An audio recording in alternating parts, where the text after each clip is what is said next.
लोगों के मन में इतना बड़ा कंफ्यूजन है कि आईटीआर फाइलिंग का मतलब समझ लेते हैं कि हर हाल में सरकार को टैक्स देना है, और इस चक्कर में लोग आईटीआर फाइलिंग भी नहीं करते हैं। दूसरी बात कि बहुत सारे लोगों के मन में ये कंफ्यूजन है कि आईटीआर फाइल करने से तुरंत अगले दिन या अगले महीने लोन मिल जाएगा। अगर इस टाइप का कोई भी कंफ्यूजन है आईटीआर से रिलेटेड तो ये वीडियो देखिए, बहुत ज़्यादा इंपॉर्टेंट है। आज न कल आपको भी जरूरत पड़ेगी या आपके फैमिली को जरूरत पड़ेगी। हेलो दोस्तों, मेरा नाम है अजय और आप देख रहे हैं एज इन्फॉर्मर। सबसे पहले आईटीआर का फुल फॉर्म समझ लेते हैं। आईटीआर का फुल फॉर्म है इनकम टैक्स रिटर्न। और हम लोग जो ये कहते हैं, बार बार चर्चा चलता है कहीं पे भी कि आईटीआर फाइलिंग का मतलब क्या होता है, तो समझिए।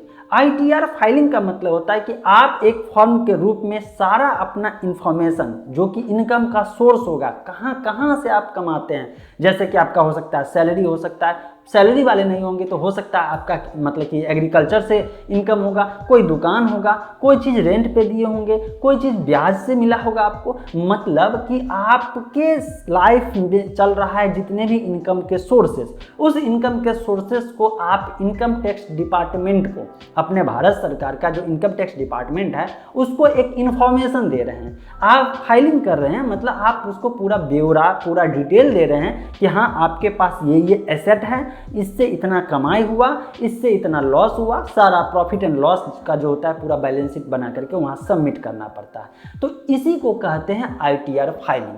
अब लोगों के मन में ये कंफ्यूजन है कि क्या आईटीआर फाइलिंग का मतलब टैक्स देना है हर हाल में? नहीं, ये बहुत बड़ा लोगों के मन में कंफ्यूजन है। आईटीआर फाइलिंग को समझ लेते हैं टैक्स हर हाल में देना है। देखिए, टैक्स कब देना है? जब भी जो भारत सरकार होता है जब भी बजट पेश करता है तो मतलब कि हर हाल में बताता है कि इनकम टैक्स स्लैब जो है क्या क्या होता है। सपोज दैट कि कभी 2.5 लाख के अंदर आपको कोई रुपया नहीं देना है, कभी 5 लाख के अंदर, इसके बाद ऊपर में 10% देना है, कहाँ से कहाँ है पूरा का पूरा स्लैब हर साल मिलता है। आप सिंपली गूगल कर लीजिएगा कि फाइनेंशियल ईयर का जो है इनकम टैक्स स्लैब हर साल का उसमें मेंशन आपको गूगल कर लीजिएगा, वहाँ भी मिल जाएगा, या ऑफिशियल वेबसाइट पर भी देख लीजिएगा, वहाँ भी मिल जाएगा।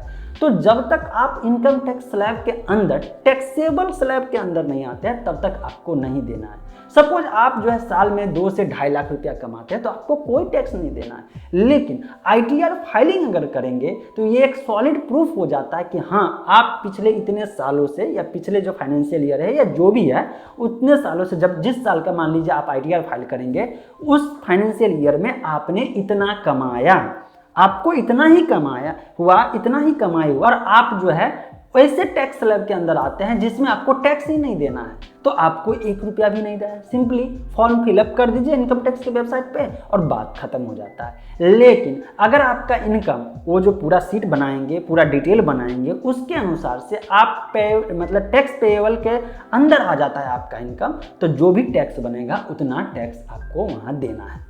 अब इससे फायदे क्या होते हैं, मैं क्यों करूँ, आप क्यों करेंगे ये? देखिए, इसके नुकसान तो नहीं के बराबर है, लेकिन फ़ायदे बहुत ज़्यादा है।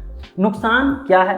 नुकसान यही ना है कि आपको जो है लगता है कि यार इतना कमाए हैं, बहुत सारे अगल बगल के लोग टैक्स नहीं देने हैं और हमको टैक्स देना पड़ रहा है। लेकिन अगर आप टैक्स देते हैं तो पहला तो आप ऑनेस्ट हैं, है ना। जो लोग कहते हैं कि मैं देशभक्त हूँ, देशभक्त हूँ, तो असल देशभक्त यहाँ पे है कि आप और मतलब ऑनेस्टली जो है आप पूरा का पूरा टैक्स जो है सरकार को दे रहे हैं। दूसरी बात यहाँ पे ये हो जाती है कि जब भी आपको लोन की ज़रूरत पड़ेगी या आपके पीछे कोई पड़ गया, मान लीजिए कि आप बहुत ज़्यादा कमाते हैं और किसी ने इन्फॉर्मेशन दे दिया टैक्स डिपार्टमेंट को कि आप इतना कमाते हैं, इतना आपका जो टर्नओवर है, इतना इनकम है, लेकिन आप टैक्स नहीं देते हैं, और सच में ये प्रूफ हो गया, तो आपको जो है जो भी सेक्शन के अंदर जो है उस पर कार्रवाई, आपको कानूनी कार्रवाई को झेलना पड़ेगा। लेकिन यहाँ पे अगर टैक्स देते रहते हैं, आप टैक्स दे रहे हैं, तो बेनिफिट ये मिलेगा, कंप्लीट आपका व्हाइट मनी बना, तो आपको कभी भी कोई भी लीगल प्रॉब्लम भी नहीं होगी। और कोई बड़ा प्रोजेक्ट करना चाहेंगे तो उस समय जब आपको दिखाना पड़ेगा कि हाँ मेरे पास फंड है, तो यही जो व्हाइट मनी आपको काम आएगा, क्योंकि आपने इतने सालों से कमाया है और सरकार को रिपोर्ट देते आ रहे हैं, टैक्स स्लैब के अंदर आए तो टैक्स भी भरते आ रहे हैं, राइट। अब जो लोगों के मन में एक कंफ्यूजन है, लोन के लिए आईटीआर, लोन के लिए आईटीआर, बैंक मैनेजर आईटीआर मांग रहा है, क्यों मांग रहा है ना। इस बात को समझिए, पहले नॉर्मल वे में समझ लेते हैं जो हमारे आपके आसपास होता रहता है। जब भी लोग अगर जाता है बैंक के पास और किसी टाइप का लोन का डिमांड करता है, तो मैनेजर एक लाइन में कहता है कि आप अपना पिछले 3 साल का आईटीआर रिपोर्ट दिखाएं। अब इसका क्या मीनिंग है, क्यों मांगता है? लोगों के मन में ये आ जाता है कि कहीं से भी ITR फाइलिंग करवा के किसी से करवा लेंगे और मैनेजर को देंगे, लोन तुरंत सेंक्शन कर देगा। नहीं, ऐसा कुछ भी नहीं है।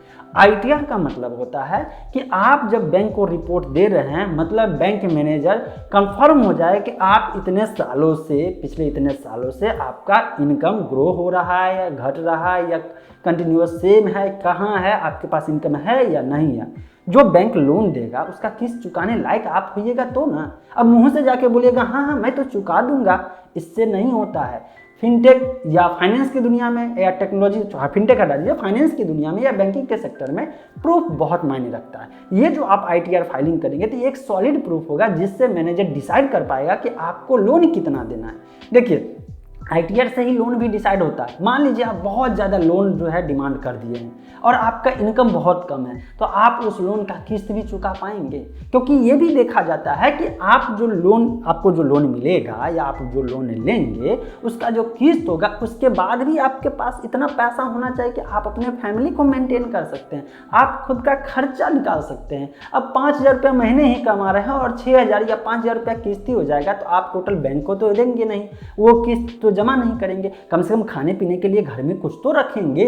तो ये सब के लिए जरूरत होता है कि जब भी लोन लेने जाए तो आपका ITR होना चाहिए। अच्छा, एक सवाल और, ITR भरने के लिए भी कोई पैसा दिया जाता है? नहीं। इनकम टैक्स डिपार्टमेंट का जो ऑफिशियल वेबसाइट है वहां पे जाइए, आपको रेडीमेड फॉर्म मिल जाएगा। अगर आपको सिंगल सोर्स है इनकम का, जैसे सैलरी हो जाता है या कोई एक सोर्स है, तो ज़्यादा आप टेंशन मत लीजिए, सिंपली आप भर सकते हैं अपने से। अब दूसरे की हेल्प लेकर के अगर आप फाइल करेंगे, इनका ITR फाइलिंग करेंगे, तब तो जो आपको हेल्प करेगा वो आप फ्री में कर दे या चार्ज लेके, वो तो उस पर डिपेंड होता है। लेकिन आपके पास मतलब बिजनेस है या आगे मतलब बहुत सारे काम कर रहे हैं, बहुत सारे इनकम का सोर्स भी है और बहुत जगह आप पैसे को इन्वेस्ट भी कर रहे हैं, तो ऐसे में इन्वेस्टमेंट कर रहे हैं या इनकम सोर्स मल्टीपल हो जाता है, तो बेहतर आपके लिए यही हो जाता है कि आप किसी चार्टेड अकाउंटेंट को हायर कर ले, किसी चार्टेड अकाउंटेंट से आप अपना ITR फाइलिंग कराए, क्योंकि वो बेहतर ढंग से कर भी सकता है। और एक बात और जाते जाते मैं ये बताना चाहता हूँ, बहुत सारे ऐसे ऑप्शन हैं, बहुत सारे ऐसे सेक्शन हैं जिसके तहत आप जो पैसा कमा रहे हैं ना उसमें छूट भी होता है। बहुत सारे, जैसे 80C हो गया, 80G के अंदर आप मान लीजिए कहीं भी दान दे दिए, या 80C के तहत जो है आपको जो है बहुत सारे रिटर्न भी मिल जाएगा, कहीं लोन लिए हुए हैं उसका किस्त दे रहे हैं, या मान लीजिए इंश्योरेंस आप करवाए हुए हैं। तो ये सब आपको अगर नहीं जानकारी है तो आपका वो चार्टेड अकाउंटेंट जो है वो आपको हेल्प करेगा इसमें और आपका पैसा रिटर्न भी करा देगा। बहुत हद तक आपको टैक्स भी नहीं देना पड़ेगा।